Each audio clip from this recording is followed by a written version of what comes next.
यण संधि, यह संधि स्वर संधि का ही एक भेद है। इस संधि के लिए संस्कृत व्याकरण के अधीन भगवान पाणिनि ने एक सूत्र की रचना की है। वो सूत्र है इको यणचि। इकः यण अचि बराबर इको यणचि। इकः खष्यंतम, एक प्रत्याहार है। एक प्रत्याहार का खष्ठी एक वचन का रूप होता है इकः। इकः का अर्थ होता है इक के, स्थाने, स्थान में। इकः स्थाने यण स्यात् अचि, इक के स्थान में यण हो, अच पर में यण हुए। अच मतलब स्वर, सप्तमी। अच शब्द के सप्तमी में अचि होता है, तो अच मतलब सप्तमी पद में अचि, अच पद में रहे तब तो अर्थ स्पष्ट हुआ। इक के स्थान में यण हो। इक क्या है? इक प्रत्याहार है। एक प्रत्याहार है। कौन कौन से वर्ण आते? ई, उ, रे, लृ। इसके स्थान में क्रमशः य, व, र, ल होता है। तो उस पाणिनि सूत्र में स्पष्ट है एक स्थान यण से आदच संहितायाम विषय, अर्थात संहिता के विषय में इक के स्थान में य हो, उ के स्थान में व हो, रि के स्थान में र हो, लृ के स्थान में ल हो। कब हो? ये संहिता के विषय में, वैसे नहीं जो आगे स्पष्ट किया जाएगा। यानी पूर्व पद के अंत में इक हो, अर्थात इक प्रत्याहारस्थ जो वर्ण है ई, उ, रि तथा लृ, और उत्तर पद के आदि में यानी शुरू में, आरंभ में यदि असमान, जो पूर्व में है, जो पूर्व में एक है वो नहीं, कोई दूसरा स्वर पूर्व पद के अंत जैसा नहीं, स्वर वर्ण हो तो इक के स्थान में य होता है। जैसे सुधी जोड़ उपास्य, शुद्धि उपास्य, उ के स्थान में व होता है। मधु जोड़ आदि, मधु आदि, अर्थात सुधी उपास्य में सुधी के ई का य हो गया और य उ से मिल गया, यू हो गया, सुधी उपास्य। इति जोड़ आदि, इत्यादि, इति का जो ती ई में तीर का जो ई है और आदि दोनों मिलकर के या हो गया, इत्यादि। मधु जोड़ आदि, मधु आदि, मधु में उ, उसके बाद आदि में आ, उ का वो हो गया, वो आ से मिल गया, मधुआदि, वाह हो गया, मधुआदि। साधु इति, साध्वेति, साधु का उ और इति का ई, साधु का उ जो है वो उसके स्थान में वह हो गया और वह जो है सो ई से मिल गया, तो साध्वीति, वी हो गया, साध्वीति। ठीक वैसे ही री के स्थान में र होता है। जैसे धात्री जोड़ अंशः बराबर धात्रंशः, री के स्थान में र हुआ और वो र अंग से मिल गया तो रंग हो गया, तो धात्रंशः।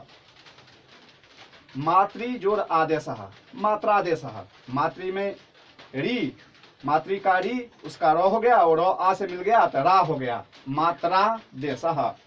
लृ जोड़ आकृति ही, लृ के स्थान में ल होना है तो लृ जोड़ आकृति ही, लृ के री का ल हो गया, जो आ से मिल गया ला हो गया, तो लाकृति ही। मधु दधि जोड़ ओदनम, दध्योदनम, दधि का ई और ओदनम का ओ, य ओ से मिल गया क्योंकि ई के स्थान में य होना था, य हुआ और य व्यंजन होने के कारण ओ से मिल गया, तो दध्योदनम। यदि समान यानी एक जैसा वर्ण रहेगा, यण न होकर दीर्घ हो जाएगा। यदि दोनों, यहाँ कहा गया कि असमान वर्ण हो, यानी एक जैसा स्वर वर्ण नहीं हो, जो पूर्व में हो वही नहीं हो, इसीलिए कहा गया यदि समान वर्ण रहेगा तो दीर्घ हो जाएगा। जैसे अकह सवर्ण देगा, दीर्घ संधि में हम लोग पढ़े हुए थे, ठीक वैसे ही इसीलिए असमान वर्ण कह दिया पर में। दोनों विशेष, दोनों पदों में अर्थात पूर्व पद के अंत में इक, ई, उ, री तथा लृ दिखे और उत्तर पद के आदि में असमान स्वर वर्ण, यानी पूर्व पद के अंत में ई है तो ई के अलावा कोई भी स्वर वर्ण उत्तर पद के आदि में हो तो ई के स्थान में य, उ के स्थान में व, री के स्थान में र तथा लृ के स्थान में ल होता है। अथवा संधि होने पर ज, ब, र, ल दिखे तो यण संधि समझना है। अर्थात जब हम एक से दूसरे शब्द को मिलाते हैं, अर्थात पूर्व शब्द के अंतवर्ण और उत्तर शब्द के आदि वर्ण दोनों मिलकर के यदि निर्णय या विकार या परिवर्तन य, व, र तथा ल में दिखता है तो हम लोगों को समझ जाना है कि ये यण संधि है। और प्रश्न है कि ई के स्थान में य ही क्यों हो, उ के स्थान में व ही क्यों हो, री के स्थान में र ही क्यों हो, ली के स्थान में ल ही क्यों हो। तो सूत्र में कहा गया है, इसीलिए सूत्र में कहा गया है कि संहिता के विषय में आखिर संहिता क्या है। तो संहिता एक संज्ञा है जो भगवान पाणिनि ने सूत्र के द्वारा स्पष्ट कर दिया है। परः सन्निकर्षः संहिता।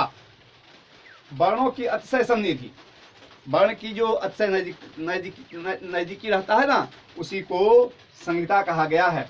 निकटता, नजदीकी, उसी को संहिता की संज्ञा दी गई है, अर्थात उसे संज्ञा कहते हैं। इसीलिए ई का य से निकटता है, अर्थात ई और य की नजदीकी होने के कारण ई के स्थान में य हुआ है, क्योंकि ई चू यसा नाम तालु। ये नजदीकी कैसे स्पष्ट करेंगे, तो एक उच्चारण स्थान होना चाहिए, एक प्रयत्न होना चाहिए, या जो कुछ नजदीकी दिखने में आए तो स्पष्ट हो गया कि ई चू यसा नाम तालु। ई चू से हुआ चवर्ग, य तालव्य स का उच्चारण स्थान तालु है, तो ई और य का उच्चारण स्थान तालु है, इसीलिए दोनों की नजदीकी हुआ, ये संहिता हो गई, इसीलिए ई के स्थान में य ही होना है। ठीक उसी प्रकार उ के स्थान में वह ही होना है, क्योंकि उपपदमानिया नामोष्ठ हो। उ से हुआ पवर्ग, प फ व भ म, उपधमानी इत्यादि का जो है ना उच्चारण स्थान ओष्ठ है, तो इसीलिए उ और व का उच्चारण स्थान ओष्ठ होने के कारण उ के स्थान में व हुआ। ऐसे ही री के स्थान में र, ली के स्थान में ल होना है, ये सुनिश्चित हो गया। इसीलिए के स्थान में यण संधि हो जाता है। ये यण संधि य व र निर्णय देखने पर स्पष्ट हो गया कि ये यण संधि है।